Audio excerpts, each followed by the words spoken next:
Hello and welcome to the 8th installment of Kast, where we're always on time. And today we have Kalis. This is Kalis. Laser Angel. Laser Angel once again. Visaggio Rain. I am here. I just woke up. Huge. You got rid of me, didn't you? Jude. Hello, my honey. Hello, my baby. Hello, my ragtime gal. Molasses Fats. I'm actually here this time. Rather Dashing. Hello! Valkyrie. Connor, for the record, you're supposed to introduce yourself first. Dick. Nah, everybody knows me at this point. Whispers. Hello. And today we've got a nice lineup of dev blogs. We're going to be going over the past yet again. Time to cry. Just so you can see how many times PGI's position has changed. Paul Ainu as lead designer. David Bradley as game designer. Brian Ekman as creative director, head of design and vision. And just to back this all up, David Bradley smacks Paul around whenever he screws up. So I guess he's going to be screwing up a lot more this week and getting smacked around. They didn't do much with the heat fix. Kalis, do you want to take us into the... Absolutely. Yes. All right.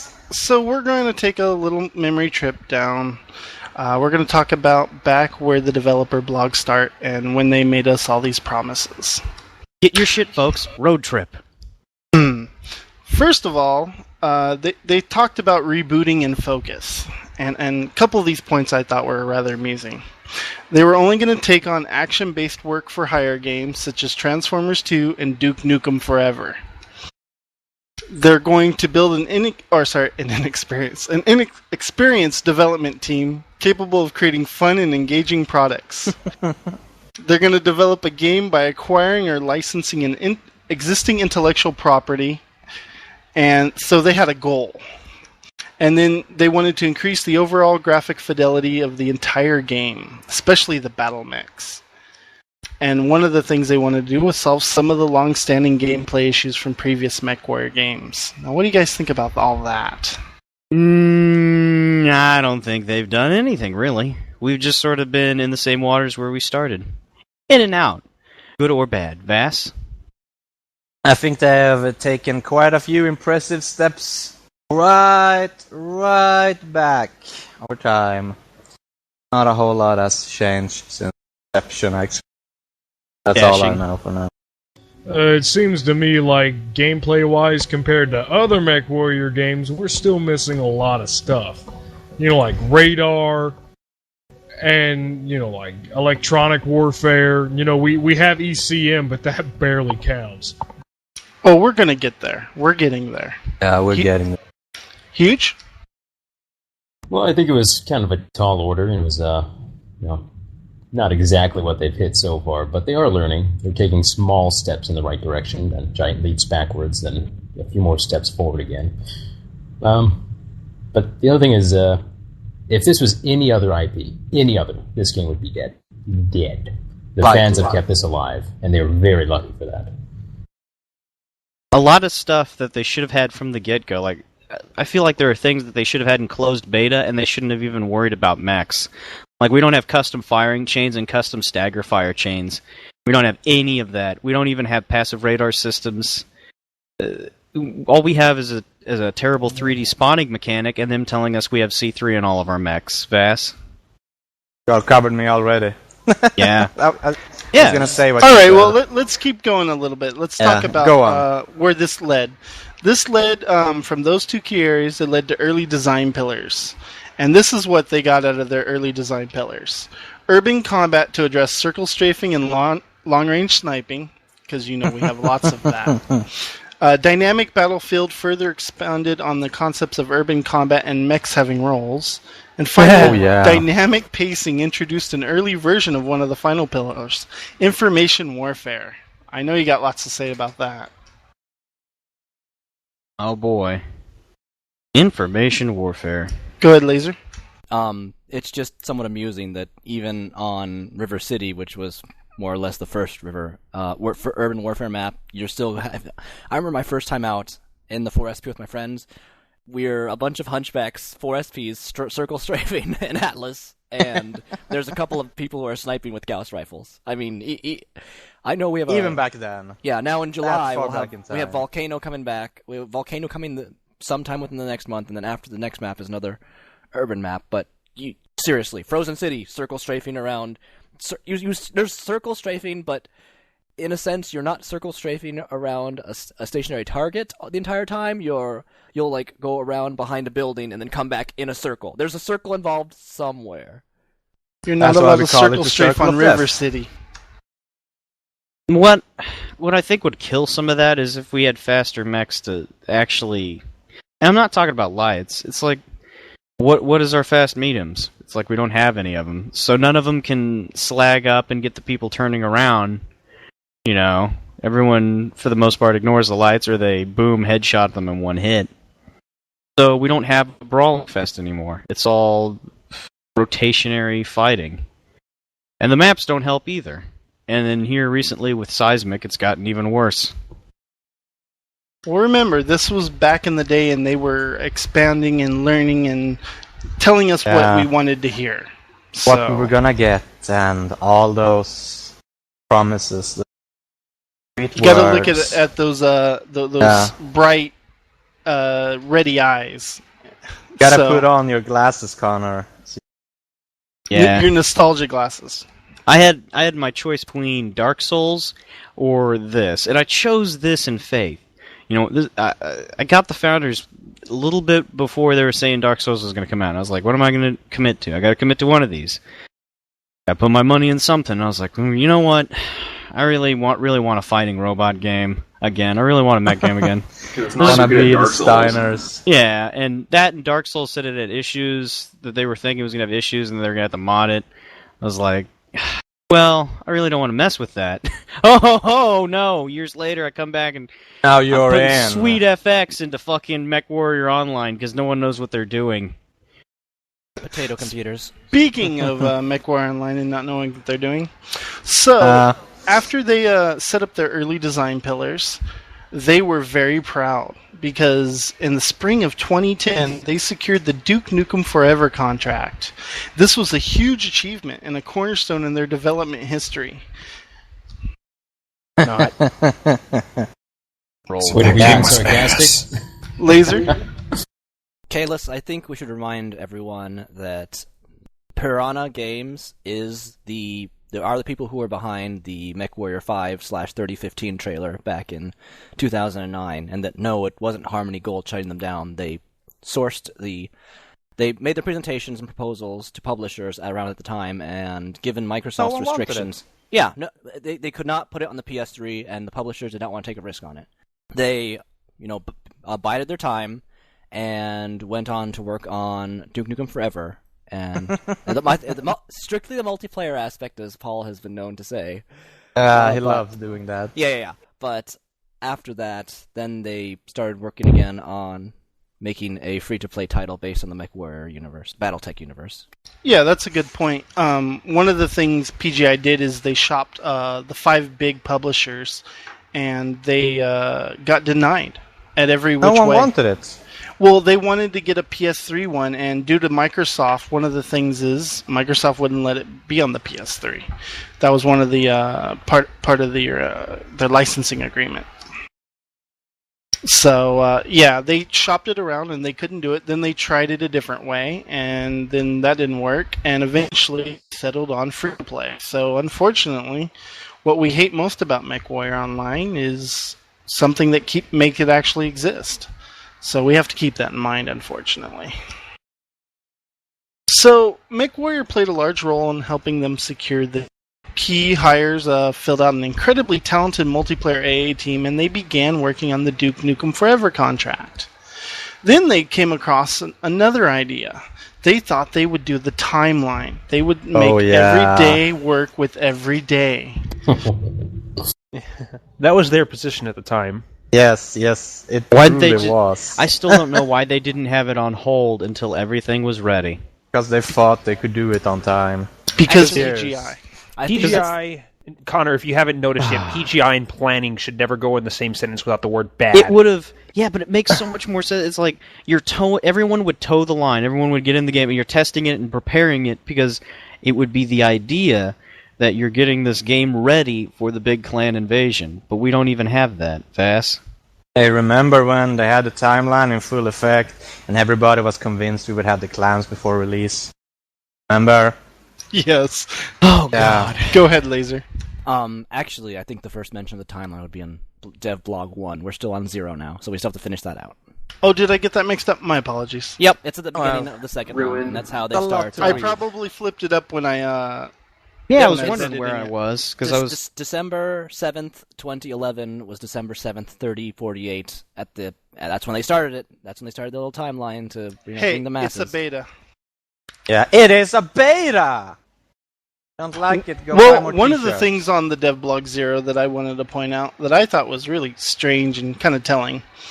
One of the lines it says is, the most positive thing that can be said about the relationship between Piranha and IGP is that both companies wanted to make the same game and Piranha was free to execute upon our vision. I find that incredibly odd statement. Like, the most positive thing they could get out of that was everybody wanted to make the same game. I mean, that just seems so sad. Publishers and developers. Ah, God. Like, they thought they could get some money out of it, and the other ones just wanted to make it, and it just doesn't sound like... I'm not... Hold on. Sound like two hobbies there. Right. Of course, we have more information. Back then, you don't really see it. You just sort of, okay, yeah, whatever, and keep scrolling down to the cool stuff we're going to have. Where's my Mad Cat? Yeah. Now it's like, God, why didn't I look at any of this? You can see it's all between the lines if you look there. It's all there. Yeah. It's it's kind of like when you go to buy a house and you look around and then you buy the house and then you start finding things about it. Oh, there's a crack here. It doesn't look like the door's quite on right. The ceiling's got a spot in the corner. Just because you've been around it long enough to notice these things. When something's new, it just seems so crisp and clean. And then when you've sat with it for a few days, no, it's not. It's not good. And you assume good intentions. Alright, so that's Devblog 0. Now we're going to move on to number 1. There wasn't a lot on that particular one. This is where they start talking about community warfare, and we got a lot to talk about here. First point I wanted to point out was faction warfare. They said you can be active or passive. I found that a strange comment to make. And they said you could have pledging allegiance to a faction, joining a mercenary corporation, or remaining neutral. What do you guys think about that? I think none of it's delivered. I don't even know if we'll... I for one welcome our flash map overlords. Yeah. Actually, I didn't even think we were going to get that far. Sacrifices. Go ahead, kind of the joke. Yeah. Anyways, I was surprised reading again that there would be lone wolves getting points. They were just like neutral points that didn't have any effect on the galaxy map that they're going to set up, where you become a faction or a mercenary corporation is loyal to a faction, or you're just a lone wolf and you just want FTP, robots shooting at each other in random matches. That's all you're here for. Wow. Alright, so what they talked about as far as faction warfare goes... I'm sorry, Connor, go ahead. No, that's fine. It's basically... No, keep going, because I'm going to come in right after you. Alright. Basically, they were talking about the core worlds, the faction worlds, and the border worlds. We know a little bit about this from the PC Gamer, and they haven't really changed their stance on this. So I'm assuming this is how it's going to be. At its core, the territory battle is a fight for resources. Planets. Planets are divided into 3 types. Each type requires a more active level of participation by the player, and as a result earns a greater reward. The core worlds, which is most of the worlds, like there's some 3,000 worlds in the Inner Sphere, they're managed by the dev team. These are worlds that are necessary for future planning and part of historical events. The next is the faction worlds. They're fought over by the faction players. The houses, in other words. Davian, Lao, Kurita, and such. These planets buffer core and border worlds and do not play a significant role in major historical events. I guess they're not important. Rewards for controlling these planets are directly linked to global bonuses and abilities associated with the player's faction. And then finally we have the border worlds, obviously the less important worlds, and they're fought over via a contract bidding system by player-run mercenary corporations. These planets change hands on a regular basis and have no impact on historical events. Rewards for controlling a border world are significant and go directly to the occupying Merc core. Now the thing I pull from this is that we're not going to have any real effect on the Inner Sphere. We're going to be able to juggle a few planets, and that's about it. Also, what do you guys think? This is what this is what I've got. Currently, the joke at Kong is that when this thing is released, it's not even what we think. It's going to be a bar with numbers up in the corner, and our bars are going to fight each other. And then you're going to click maybe 1 or 2 spots on the map. Oh. But from how it sounds and how the meta sounds and everything, and that's what I'm good at, is planning and breaking a game system and fucking it over. The core worlds, from what it sounds like, is the instance area for events. You know how on any MMO you have an event, and they take a certain piece of land, an event goes on that land. And you go over there, it's like, oh, we're going to have a light event where there's this huge battle with nothing but lights because all their large mechs broke down. Whatever. And then you've got the faction worlds. The faction worlds are actually going to be where the groups and fight over each other and try to go, oh, my E-Peen is bigger than yours. Look at how big mine is. I'm Liao. Or I'm Devian. I'm Devian strong. And they'll fight over each other, and they'll go on the forums, of course, and QQ about each other and how one side is more overpowered because of a certain piece of land. Then we got border worlds, which is where people are actually going to be grinding for money. And it's going to be the places where they'll probably give us one planet that we can own, and then we'll have, challenges, and then the challenge will probably give a boost to that planet or something. But all of it just seems really lazy, like you said. It doesn't sound like we're going to have any control or anything over any of outcome or whatever. But the main thing I think everybody really wants out of this, even if you throw that away, is we want to be there when the clans wreck our shit, where it's like... Not a chance. You literally have to have 12 Atlases in your team just to take on 8 enemy mechs. That's what we really want. Go ahead, what you want. So the thing I wanted to add on to that, though, is that I know Connor was saying it seemed kind of pointless, when you're grinding around these border worlds and they just seem to change hands and that's all it really does. But at the same time, I can see why they wanted to do that, because that's very true to BattleTech. It is. In BattleTech, that's pretty much all they did. It was raid here, conquer this world here, take that world back, go back, it's Africa. back and forth. Yeah, and you're really not making any serious progress until you have a succession war or a major conflict like the FedCom Civil War or the Jihad or anything like that. So I can kind of understand where they're going with it, and I think it'll make it interesting, because at that point you're breaking it down from a complete inner sphere sort of situation and bringing it into a more small scale. The best way to put it would be, you'd be basically looking at the strategic operations rulebook from BattleTech rather than the interstellar operations rulebook. And I can kind of understand why they're doing that, but even then, I'm convinced at this point that that's just way, way, way too large of a scale for PGI to work on and actually do something right. Yep. Well, there are some cheats that they could do. If you'd let me, I could interject and add on this. Like, for example, Go ahead. What they could do is, if a player abuses a border world too much, then they can actually have an AI-controlled, extremely overpowered group of guys come down, and this would be the Comstar Guard. You have accidentally wrecked a hyperpulse generator, or blown up a planet that seems to produce one part for Atlases that they cannot seem to get anymore. And then they come in and completely wreck your shit and kick you out of the border world. And then the border world gets... PGI can do these things. That would actually be, be a piece of meta, because then people would be trying to control the world, but they don't want to blow it up too much and incur the wrath of Comstar.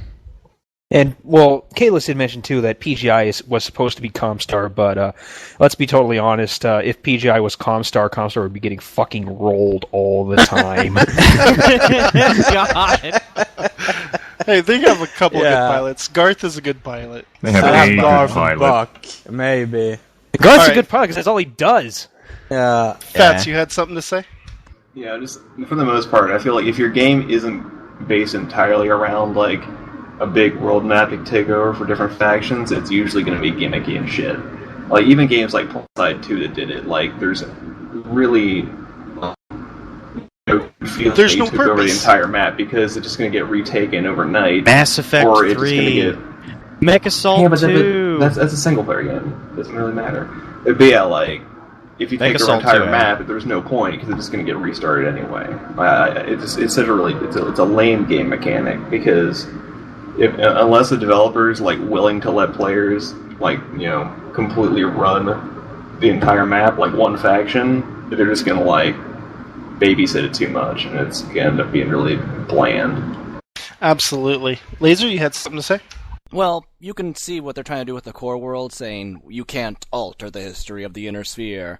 But they have all these little areas that you can. Here's where players can fight all the time. Here's some more solid control. If you get deeper into their territory, it takes a lot more effort for your faction to push into that area, but you can't completely wreck them over.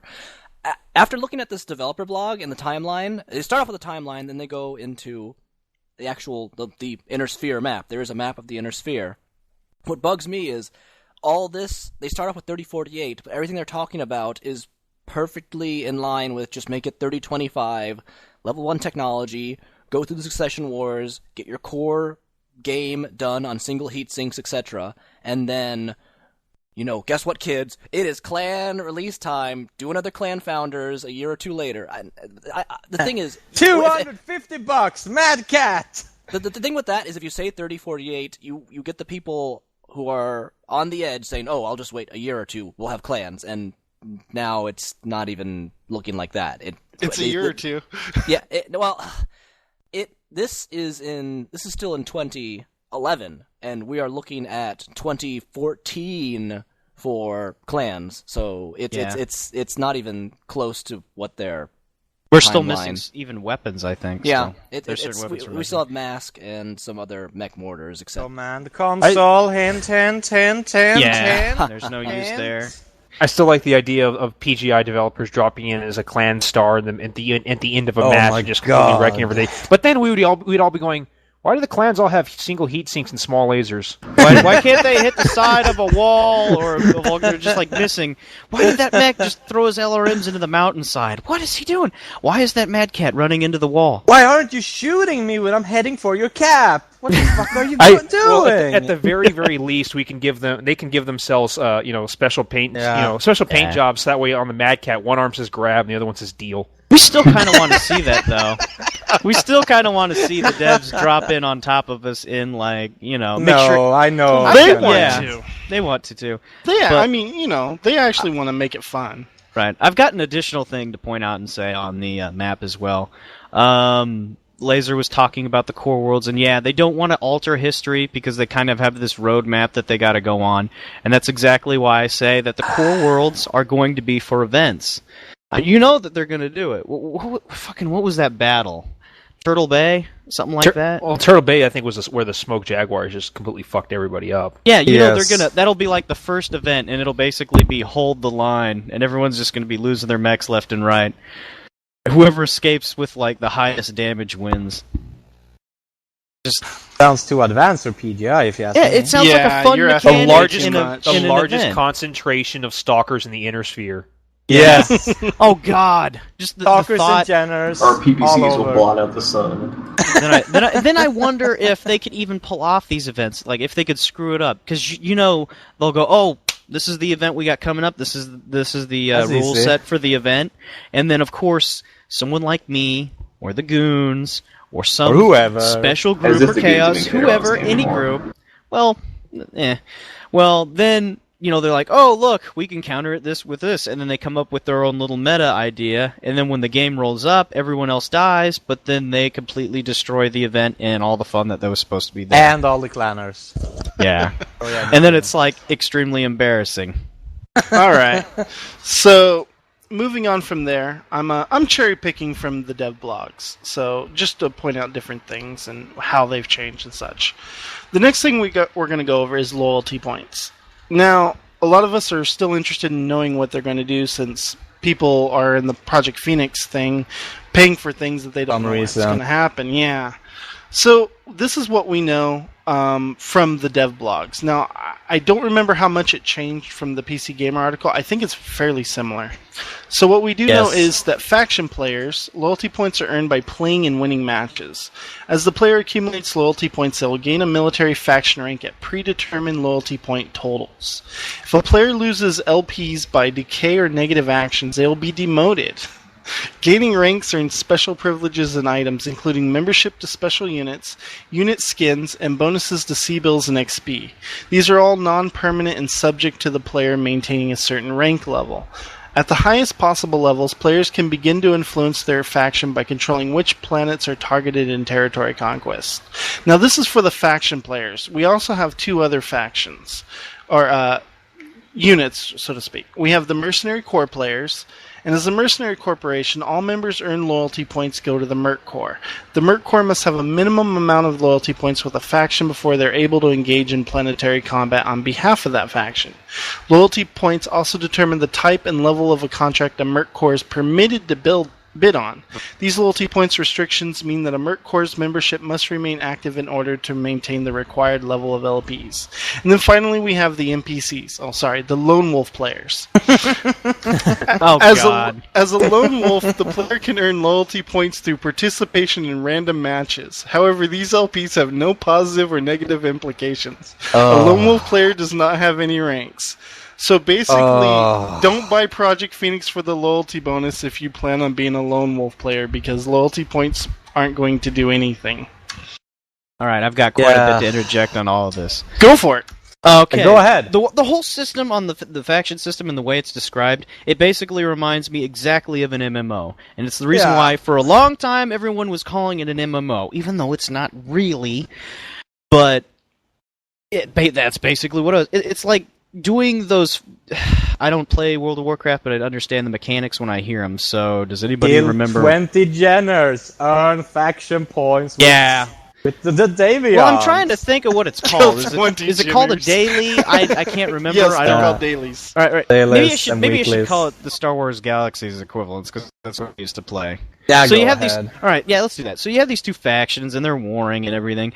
But then, in order to have all the cool shit and use it, you have to maintain. And that means not having a life. And that means just sitting in front of the computer for 12 hours a day.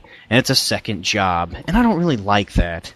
And the whole concept, I think, would turn off a lot of people. So I'm imagining when this comes out and they do that, they're going to have to reduce the what would it be? You know, how it slowly goes away. There'd be a word for it. Oh, the decay? Yeah, the decay. They'd have to slow down the decay to, basically nothing. And all I can think of is, why even have a decay? Just make it a huge grind. It'd be a little bit better. Vass? Knowing PGI, this is gonna turn out into a complete disaster. Somehow, some reason, this just won't work. We will end up with something on par with the single-player map from Dawn of War. Dark Crusade map. Yeah, or if you've ever played Mech Assault 2 and seen the map system. My brother played that. It's like a tower defense game. It is. It's a tower defense game. Oh, they're gonna steal the map from Mech Assault. Oh my god. No, they already did. River City's in. You guys didn't know, and I did. Oh, we didn't know. I kind of knew, but I didn't want to admit it. I didn't notice. This is shit. Yeah. Fuck. So basically, that's what I think the whole loyalty system is going to be like. It's like, grind it out. So if you buy Project Phoenix, what it is kind of a safety to give you a leg up, and as well as make a huge boost. But it's the safety net is completely useless if you're lone wolfing. We know that much. It's expensive. Yeah. And it's quite literally, buy this so you don't have to live on this game. And I don't know if I like that. And it sounds way too MMO-y, and I don't think it's going to... Keep in mind that they may change this. I mean, that's the position has obviously changed. The position will always change. And I don't think their players will enjoy it. I think there might be a decay, but I don't think it's going to be anywhere near as hardcore as it might be when they first implement it. I think that whatever kind of terrible plan you draw up now, and the worst case scenario, we are going to get something that's far, far worse. And then Paul might actually improve it. Well, it'll be the easiest route. You know how they could do things. Yeah, always the easiest route. The path of least resistance. Least resistance. Yes. That is their development. Or their design, sorry, not their development. But I can just imagine all of the problems if they do a loyalty decay and they make it like a daily grind type thing. It's quite literally going to be... It's gonna have dailies. Yeah, they want my internet went down for a week, and then when I get back on, I was only one game away from getting my Davian Atlas with the Davian autocannon. But oh my God! Now, yeah, all my stuff is gone. Or if you're Merc Core, if you're a small Merc Core, sorry, your Merc Core has been dissolved. Oh God, yeah. Sorry, you can't accept the commissions anymore. I'm trying to think of what game had it. Maybe it was Planet Side. Sorry, Kong doesn't exist anymore. If you didn't have enough players logging in, your Merc Core or your outfit would dissolve. So imagine if like the game goes bad and your guys stop playing, then you get back in and your Merc Core is completely gone and you have to start all over again. Oh, that would be great. Just because you couldn't play the game anymore. It would be ridiculous. You don't want that. That's what you're gonna get. Yeah. I'm telling you right now, I know meta and I know gameplay mechanics, and this is a bad PGI game design. This is a bad taste in the mouth right now. Just looking at it and thinking about it in a good way. But Connor, community warfare is the savior of this game, don't you know? That has nothing to do with community warfare. That has nothing to do with community warfare. Toss that aside. Community warfare was the map. This is grindy, factiony, PvPe. Basically, you have to fight people and kick their asses and try to fight the decay in order to get something. It's just... Gonna be great! Yeah, I don't want this. Gonna be great! Okay, right. Moving on, we're going to move on to Devblog 2, Information Warfare. Everybody's favorite. Alright, so cherry picking from here, a couple things they've implemented that they said they're going to implement. They said they were going to implement a scalable battlefield top-down map, object and waypoint markers, friendly and enemy unit markers, support units, and orders. Now, they did implement all of that. This they did not add, though. Sharing of target unit information is no longer inclusive and requires a module or a C3 master-slave unit. I don't know if I'm either good or bad about that. What do you guys think? Yeah. Just one more thing to grind for. Yeah. More thing to grind for. But isn't that how Piggy works? I mean, they love the grind. I mean, you know. Right, but I guess some of this could also be tied into community warfare, because you might get a mission or a map or whatever that you can go to, and you get some perks, things that increase the odds of your victory. +1 Atlas production, +1 laser damage. No, you attack a sector, and then it says this is what you have in the mission. You have off-map artillery support, so those work. Then you have detection support or UAV support or something like that. So you'd be able to use any of that. Well, yeah. I mean, it would be kind of cool if not everybody could share, though. I mean, it would force people to... but then again, it would make people not be able to coordinate at all. So, I don't know. Well, it would make... module useful. Yeah, it would make the command module useful.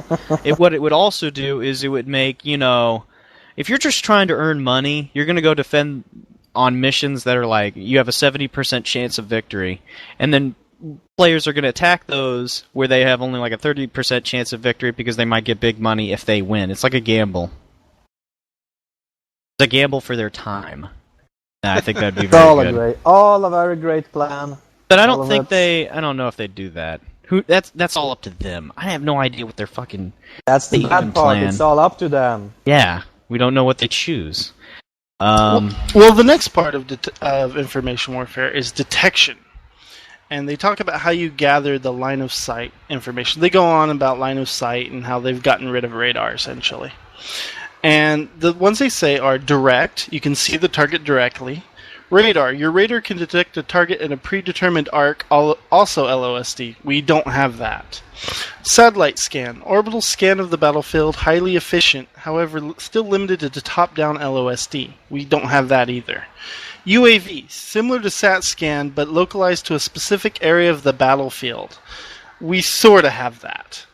Detectors. Dropped off on the battlefield. We don't have those either. Units. Any non-battle mech present on the field. We don't have those as well. You never will. All right, this is what I've gathered. A lot of this. things we don't have. Direct again is 3D spotting, which is like from Bad Company 2, which I fucking hate. I mean, it's good We for have Bad that. Company 2. Well, we have that. That's R. No. That's what I'm just reiterating what each thing is, gameplay wise, everything else. And then radar, which we don't, is seismic, which is a freaking wall hack. And if we just had radar, like, and everyone's supposed to get it. You know? Connor, can I interject here real fast? Yeah, go on ahead. Regarding 3D spotting, I do think that it would actually be pretty useful. We kind of have something like that because it automatically spots enemy mechs that are within your line of sight. It used to be more like that in closed beta. Not so much anymore. I think that it would be a lot better and kind of add a lot of immersion to the game if it worked in a similar way to Battlefield's 3D spotting, where your guy actually says something like enemy tank, enemy fighter, whatever it is that he's looking at. Yeah, voice macros, but that would require work and money. Oh, we've gone over all that. Yeah, man. we need voice macros.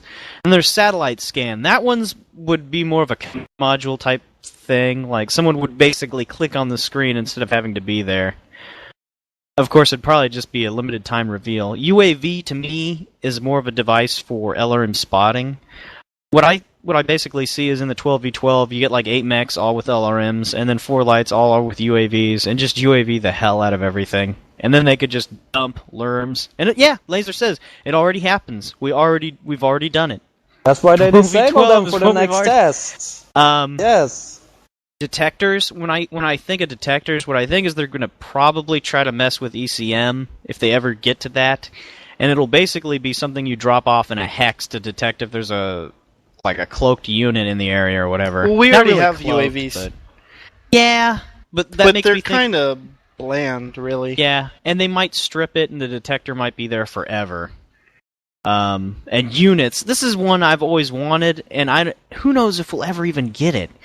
What I basically had in, I think it was like PaulCon 2 we were at, back before they did the heat implementation and they just started talking about it. I suggested, why not have a consumable where you call in some peregrines or a consumable, and then you could upgrade the consumable itself through GXP. That's good gameplay design. That's not going to happen, man. I know. Yeah, and you could upgrade from peregrines to a bigger copter, or start out with some swift winds, and then you get like tanks all the way up to a demolisher, and you actually stuff that could be useful to drop to hold the cap. Laser? Going on the C3 thing, they kind of make it sound like you need it instead of the freebie that we get right now. Yeah, everyone gets C3. Yeah, in addition, there are some tabletop mechs that do come with C3. There's like a C version or a DC version, depending on command console. Yeah. But what's going to happen when mechs actually come with that? And looking at some of the, this is from later ones, but there are eventually skills, and a lot of these skills that we'll hopefully talk about next time we have a podcast, is that a lot of these skills would actually link into some of the hardware and make, like right now we can just go with command console. It would be, if you want these more powerful artillery and airstrikes, you load up a command console, and they talk about like sort of this passive buff, and since you can't shove in another person there or use the command console for a satellite scan, and we have the UAVs, and just to go over that, we were I remember the first day we had the 12-man test, and we were still sort of figuring out the meta for that, and suddenly it became, we have a light that runs in, they pop a UAV, we focus down an Atlas DDC, our LRM Lance Leader calls them out, we just drop it'll burn through ECM, so we just focus down the first Atlas, and then the second Atlas, and then once their major ECM is gone, we can take care of the rest of them, and couple of matches that we played, that's how we won them. The detectors, it's already mentioned in lore that there are little little detectors. They're just little probes, and you just drop them off in an area, and you put them across the entire area. And if the enemy walks through it, it sets off a little ping saying, "Oh, so there's a mech in this area. You should go investigate it." Kalis, let's start on detection. Yeah, the next we have detection modes, the various ways in which you actually detect things. What they have listed is night vision, allows players to see more detail in low light situations. We have that, and it works. It works fairly well. I'm okay with it. Yeah, it's alright, I guess. Next we have thermal vision, allows players to see heat signatures that can be detected through obstacles. I actually enjoy the way they've implemented thermal. It works. It's effective, but it's not overly powerful. It's not Blue Vision. I preferred Blue Vision. I did. The problem I have with infrared is everything you can't see anything, so it doesn't. That's the point, though. Well, it's like infrared. It's IR strobe. It's not the same as thermal, and I just don't like it. It's strained. It's not perfect on my Blue eyes. Vision is horrible. It doesn't work. It was terrible. Because you had people like Vass who would never be in any other type of vision. I liked it. Well, it also lowered my frame not. rate, or increased my frame rate, so I could actually see what I was doing. That's why I like like it. Now you don't have to anymore. Yeah. And then finally we have magnometer assisted vision, and this allows players to detect metal and metal densities, which can uncover a battle mech hiding behind a building. I'm going to predict this one. And if you remember, I'm going to predict it hardcore. Kast, we talked about how this was talked about, but never ever mentioned again. This is old. Hey Vass, do you remember Deus Ex 2? Invisible War? No, there was Deus Ex 2 I do not remember. Before. It never happened. Yeah, what are you talking about? All right, that must be like Dancing Your Girl Season 2 or Jurassic Park 3. In it, they have a biomod that you can implant in yourself, and you can see through walls at short distances, and that's exactly what it's going to be. They took that for Deus Ex 3, and then it's much better and useful. Right. And a better game. But I'm telling you exactly, Magnometer is going to be they're going to have one scout, and he's going to have X-ray Magnometer. vision. Yep, he's going to see through stuff, and it's going to be extremely annoying. And he's going to be just a little dude that can see if anyone's coming through caves or anything else. All right. And then finally, we have the disruption/spoofing that was supposed to be in. And with such an emphasis on detection and tracking, we also needed a counterbalance, something that players could equip. Using the module system, we allow players to equip ECM devices in the form of spoofers, beacons that send out a false target signature, not in the game, disruptors, disruptor block modes, communications, target acquisitions, or locks, not really in the game, possibly later, and then surveillance, and allows the player to intercept and decode enemy intel. I have no idea how they... I know. how they wanted to implement that. I know. You Go want me ahead. to tell you? Yeah, You're going to basically see their team chat, so you can find out what drama they're talking about. That's exactly what it's going to be. They're going to look at ours, and it's just going to be this massive spud. Yeah, there's no information in ours at all. And it's also going to be meta because no one uses team chat, really, and if you do, you're nuts. Because everybody's on Vent or Mumble or whatever the TeamSpeak, whatever, anything. fucking Skype, they're on everything. Not C3. Laser, you had something to interject? Oh, sorry. The last bit. There you go. Or it's going to be where you're going to hear their macros, which is going to be completely useless because it's going to be drowned out by your own macros. It's going to be like spectating tribes. Shazbot, woohoo! Enemy generator destroyed. Enemies We disrupted. need a dispenser over here. They have the flag. Enemy submarine Enemy spotted. vehicle. Enemy tango spotted. Enemy mech spotted. How useful will that be? Enemy mech spotted. Enemy mech spotted. Enemy mech spotted. What are they doing? I can't hear. Will someone shut up? Then you shoot an enemy at him and listen to his better bitching about all the destroyed heat sinks. You dare refuse my bajal? I think we've got the point across. Okay. Laser?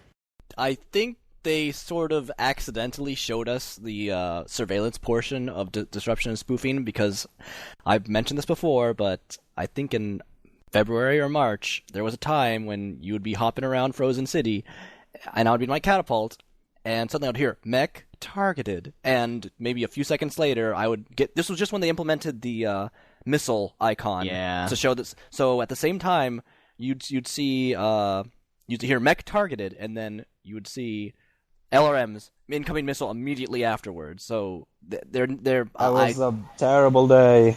It was great because you know when you knew when something was going to. But they had to take it away because all you fucking heard was targeted. I know. No. I know how you. No. It wasn't like that. It was the enemy targeting you. It's like Sixth Sense. I know. In World of Tanks. Yes. I honestly think it's going to be a module. It's going to be... Obviously, they never drop anything. Because it was so useful for me, because you knew when LRMs were coming, because mech targeted, then the LRMs come, or you get shot at by whatever. It might not end up being mech targeted. They might make it to a beep or a strobing light or something. You never know. Which would be a lot better and a lot less intrusive and a lot less Maybe he's annoying. One of those, like, one of the 13 screens useless on your Mech. Yeah, Targeted. Oh, we have something about that in the next Concast about this, because they talk about that in the dev blog. We'll go over that later. Eventually. We'll talk about that later, though. So just up to dev blog 2 then for now? Yeah, yep. That's a good place to stop right now, and then we'll move on next cast. All right. Time for the monthly feature. Oh boy. Go ahead, Go on, Connor. Okay. Ask the developers, number 42. Where exactly is MechWarrior Online's development at this point? Addressing mech scaling and the timeline. Oh god. Yeah, I got a bunch to talk about this. Okay, first. I have some notes. Yeah. So, essentially what they're talking about... I gotta stop using that word. What they're talking about is... Telemetry?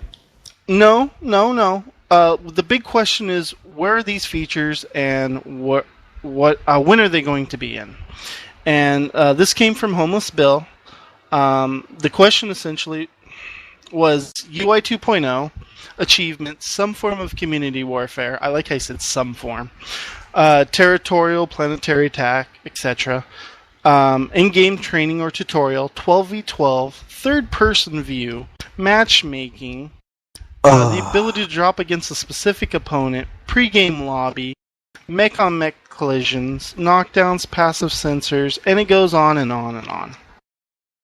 Brian broke it down in a way that surprised me, because he told us a lot about the development and where things are. And if you know how to read between the lines, you can see exactly where they are.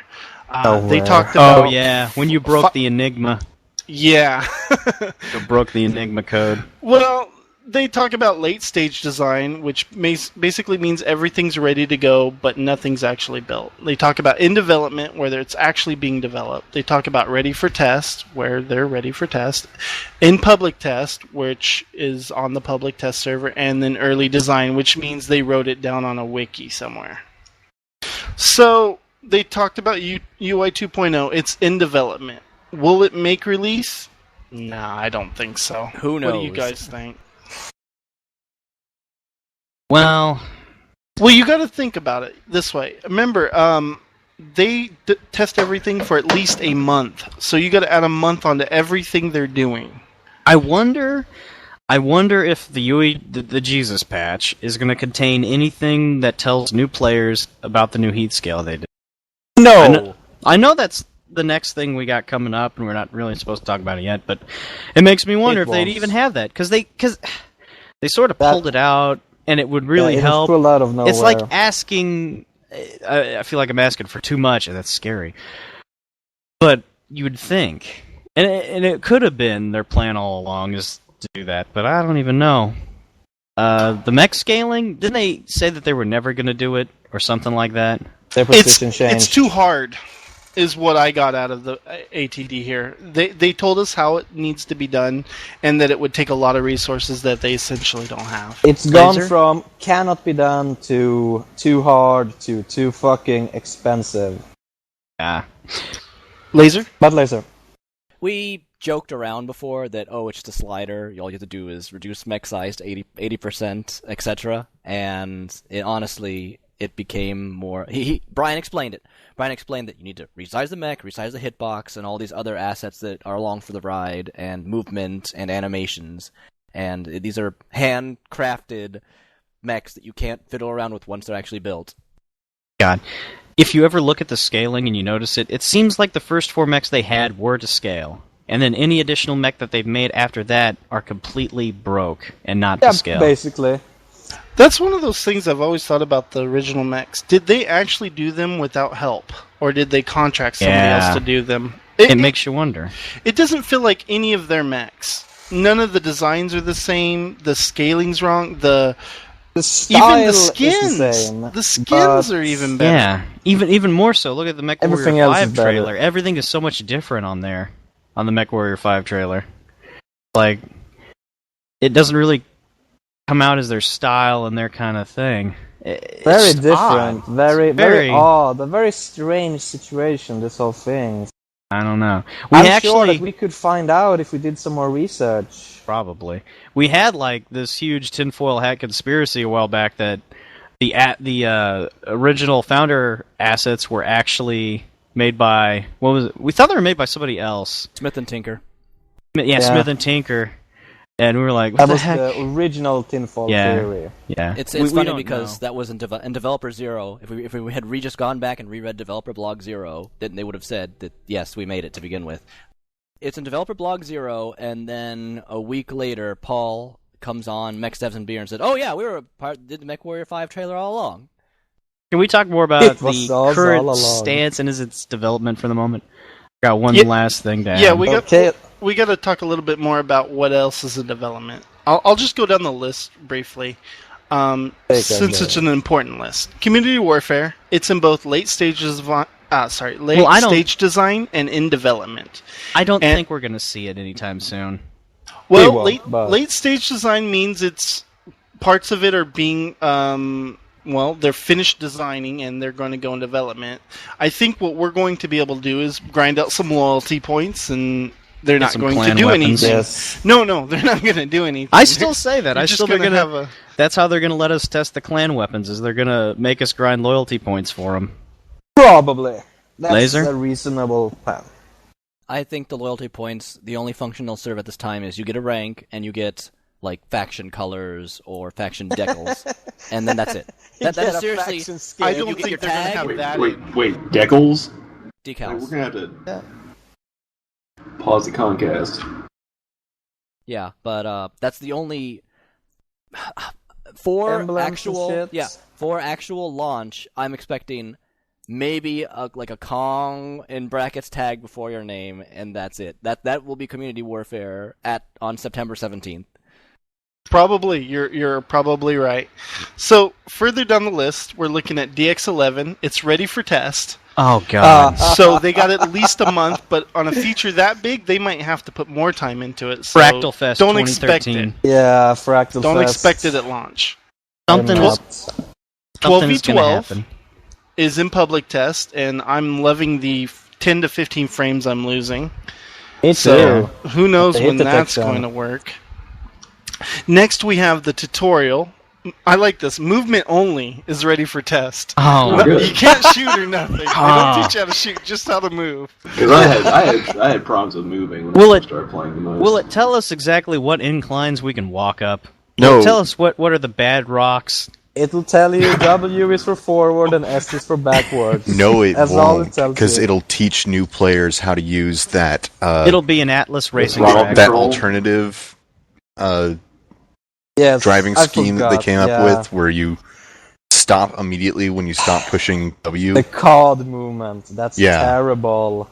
And everybody turns it off, even the new players. Actually, that might explain why I'm seeing all these who I suspect are newbie mechs just suddenly stopping. Yeah, because they're using because they're using the default driving scheme. How shit it is. They have a throttle. Yeah, they've got a throttle. I don't even like that. Alright, and the next is a very special feature. Third-person view. It's both in development and nearing ready for test. And why this is important is that Brian Ekman told us not too long ago in the command share that it was only him working on it. He was looking into the viability. No other staff member was working on it. But now it's in development. That means they've put already all these resources they could have been using on other things towards this. So, yeah, there is that. Oh, God. Heresy! You can say that again. Heresy! Well, they fast-tracked it is what they did. They did. I told you they would. I warned you. I don't know what they think they're going to do with that. They think they're going to bring in a bunch of new kids. But they better not put it on my freaking... Like, I think people like this game because you've got this cool cockpit, it's kind of immersive for a multiplayer game. Well, they want to pull pull you away from the monitors that'll never work. Yeah, probably. Hey, at least in third person you can see if your doors are up. Yeah. Have to look for that tiny, either yellow or green light. Good, Laser.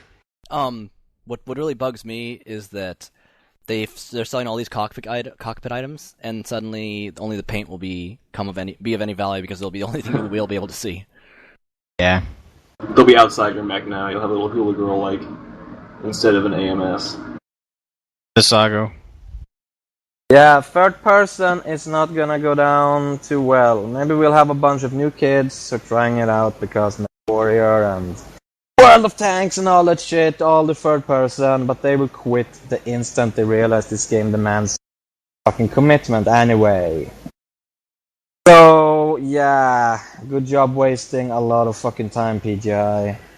So the rest of this, I'll go over it really briefly. Achievements, late stage design in development. New store in development. I would assume that would have been ready by now. I mean, you'd think they'd think a store is important. Private matches, early design. Tonnage limits, late stage design. Lobby, late stage design and in development. So who knows if we're going to get it by the release. Collision, on hold until launch. In other words, they're not touching it anywhere. They're never going to use it. Passive sensors, early design, which means decals ready for development because I guess the design was difficult for them or something. I don't know.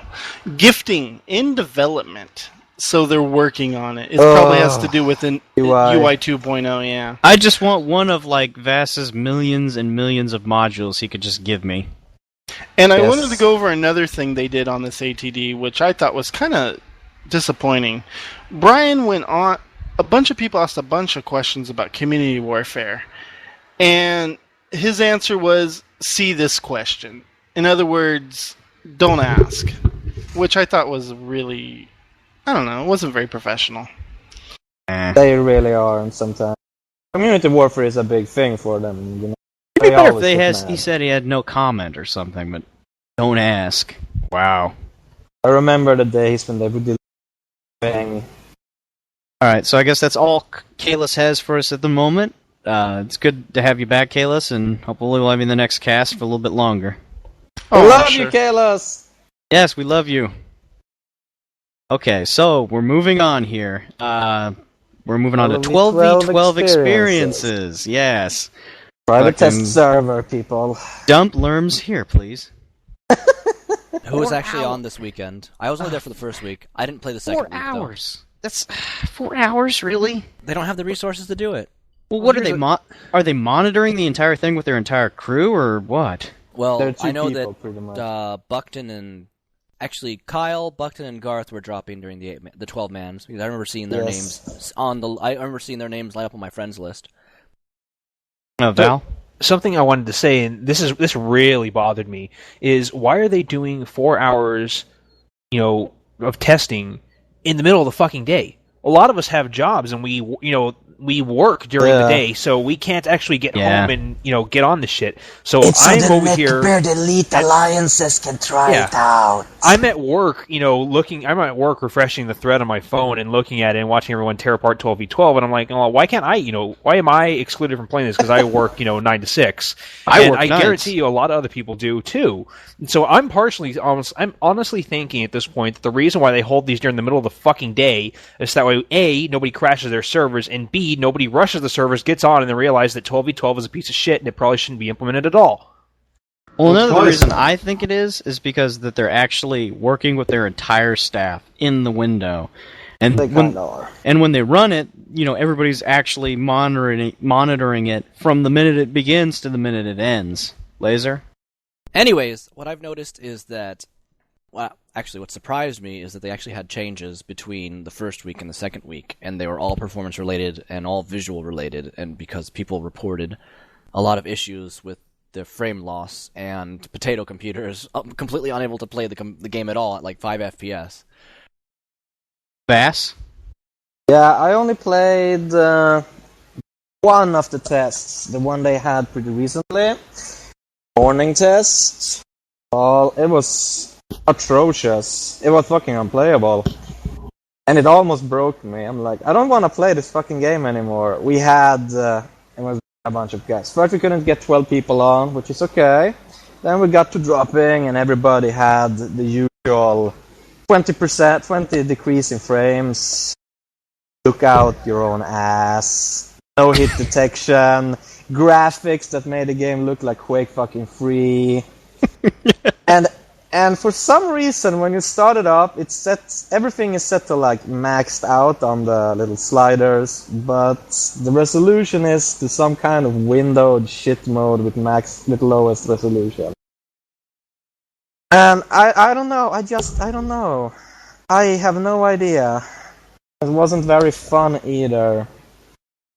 Just a complete waste of 30 minutes of your day.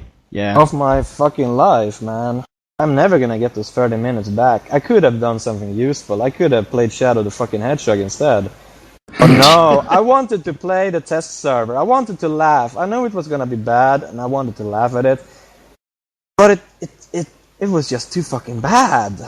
Oh my god. So I'm never gonna do that again. If you wanna drop there, you have fun. I won't. Never again. That's my story. So, I guess we're moving on for what is planned in August. What have we got for August? Another Mech, Laser? We don't know anything about what's going to be planned for August at this time, but we don't even know what Mech. I'm hoping the Orion, even though it won't really do anything or change anything, but we could get something out of left field like the Quick Draw. For August, what I'm expecting is that this month is 12 versus 12. They're hammering out all the performance, visual performance things as every week. Yeah, the LODs and fade-ins and pop-ins are going to go crazy just to get 12 versus 12 out. And you saw it in the notes in that 28 megabyte patch this week. For next month, what I'm expecting is UI 2.0 test. I am honestly they're going to put 12 hours onto this in public test and hammer this out as fast as possible to get it out for release. When are we going to get a good patcher? Never. The patcher is still bad. Yeah, on the note of not knowing what the fuck is going on for August, that's because they haven't told us anything, and they won't until Phoenix Grab Deal is closer to the early bird date, I mean. That's when they have to cover third person and say that there won't be any Community Warfare for release. That's the developer update we're waiting for. Here's my prediction for August. We're probably going to get another hidden mech that they have stashed on the side in case they run out of content. Know what's coming in a surprise patch soon, Connor? You want to know? Yeah, the cancer mech. Yeah, that's coming. We've got a rule here at Kong. We do not like what is going on with that mech. We think it's pretty disgusting. We don't talk about it. This will be censored, by the way. Yeah. Oh, is it really going to be censored? I'm not actually going to talk about it. All I'm going to say is... But we're talking about it. Kind of, not really. Yeah, they fast-tracked that. That's we're talking patch. That we're kind of... We're talking that we're kind of talking about it, around but it really hard, so yeah, this is deleted. Yeah, fuck it. I hope it doesn't, because I actually do... I don't even know what you're talking about, but I'll... Cancer mech. Oh yeah. No. We haven't said anything, but I've only got one or two things to say, and it's really nothing. It's basic explanation of why we don't talk about it, and that's it. We don't talk about the cancer mech because the whole idea of it is in bad taste to us. We would have probably preferred to have a pink cancer ribbon in the mech and not an actual mech. It's just not... It's just a touchy subject. We don't like it. We think it's in very bad taste, and that's the end of it. We're not going to like it when we see it. That's all.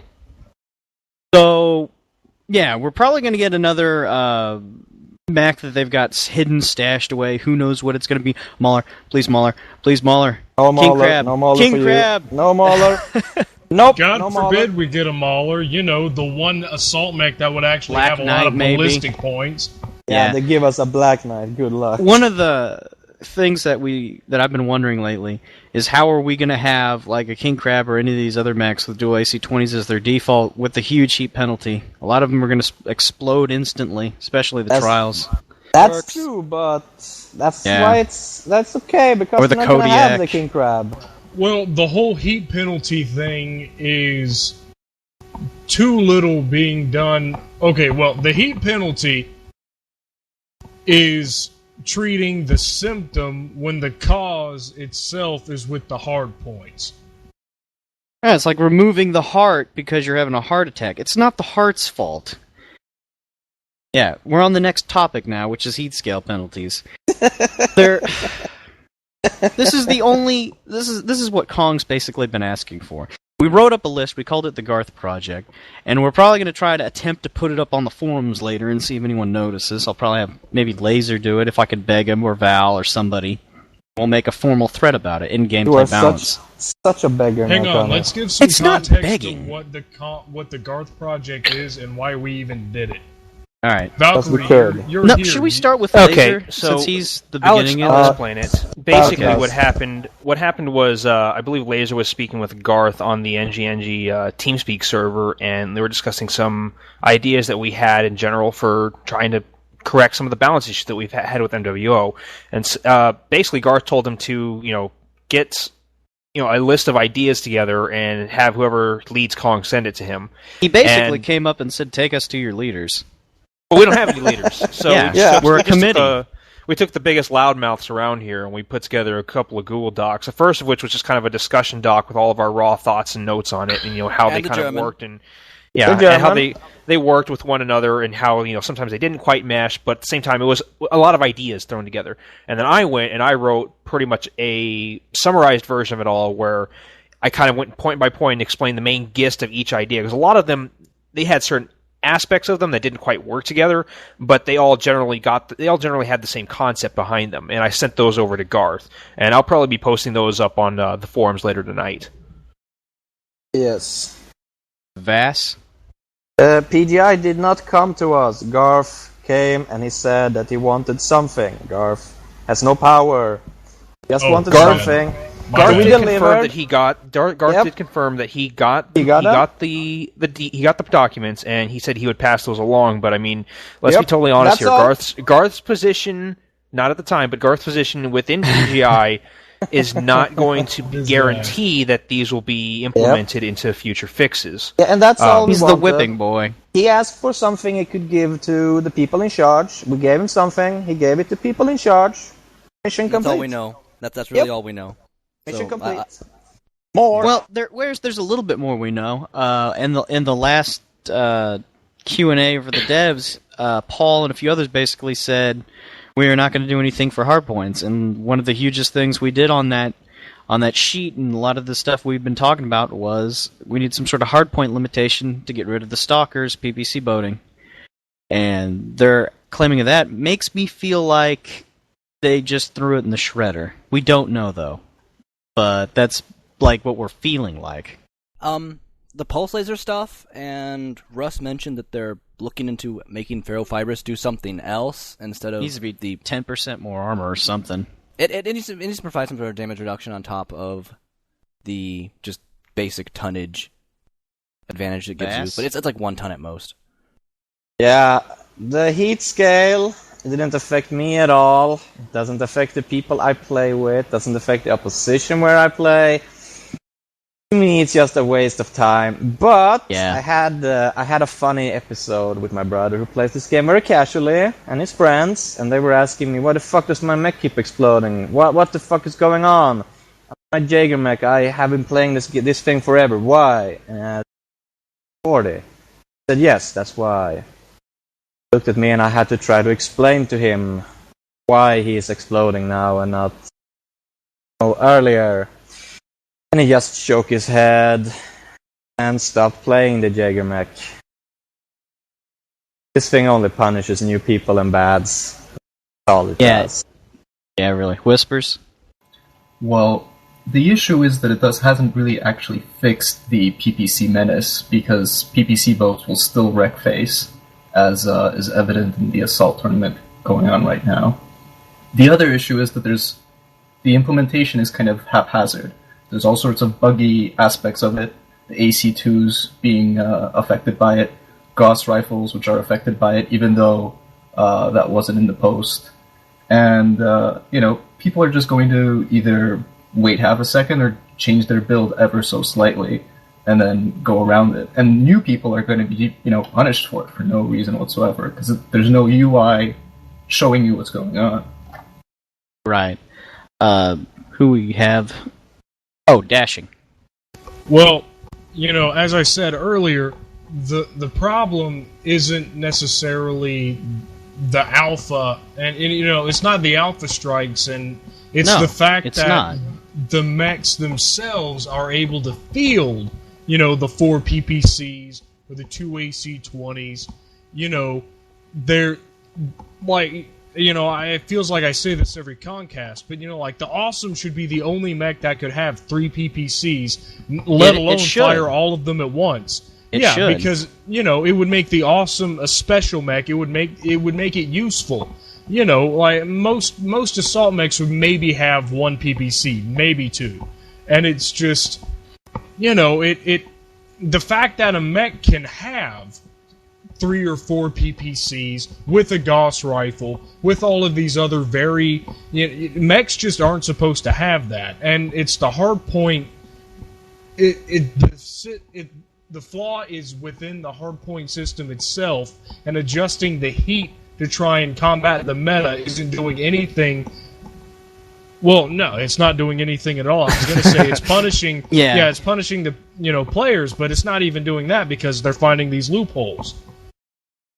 Yeah, because there's hardpoint. The hardpoint system, basically the way it's set up, no one's going to waste the 1 point for a small bore weapon. No one's going to do that. Because why carry just one small bore weapon? They're always going to carry the biggest thing that they could stuff in there, plausibly. That's why the Awesome is officially dead. Why a lot of these other mechs are officially dead. You are not going... There's a part where it's the size of a fucking barn. Yeah, and that's that's the meta behind it. Is the fact that it's this huge fat thing because it has 3 PPCs, because it fields them, and it's like this walking anti-mech gun, and it only does 30 damage. So it's not the PPC's fault; it's the hardpoint system's fault. And even bigger slap to the face. Paul had posted, "Oh, we can't go to 2.5 missiles because the Splat Cat will be even deadlier, and we've made this heat scale to prevent that as well." No, it didn't do anything. We've been fielding A1s all week. There's actually... You can either do the old system and fire 3 and 3 out of each ear. You don't have to. They don't add enough heat. Yeah, the system does nothing. The system does nothing, or... There's fucking nothing! You just put in 2 SRM4s and you circumvent the system completely. And your alpha is at the level of your standard Atlas. It's a 64 damage alpha. It's a 64 damage alpha.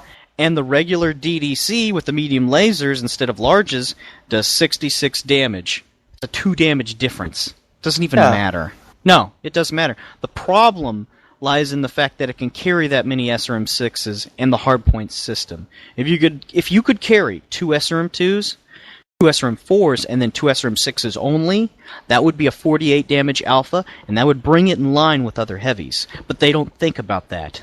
They don't think about it. Right. Yeah, running very short on time over here at the Concast. So add a cool sting for the ending. All right, so this was Concast 8. Stay cool. That's it. That's seriously it. That's it. Do a better closer. Well, I don't know. Connor sucks at closing these things out, so thank you for listening to Concast number 8. We will be back in 2 weeks with more PGI-related butt hurt. Until then, stay classy, Intersphere. Rip. Rip. Hey, do you want to start winning at MWO? Try Kong, the group for people who need gratuitous amounts of C-bills. With all new flavors of the month like Stalker, 85-ton assault, it's like adding lasers to a catapult. Sound the alarm, you're gonna be uncomfortably wealthy. What's that? You want 8-mans? Well, how about 4-mans? Made with pub stomps, no matchmaking. Assault, you'll be good at it. It's a game mode made for men. Mansalt. This isn't your dad's MechWarrior. This is free-to-play. Turbo Grind.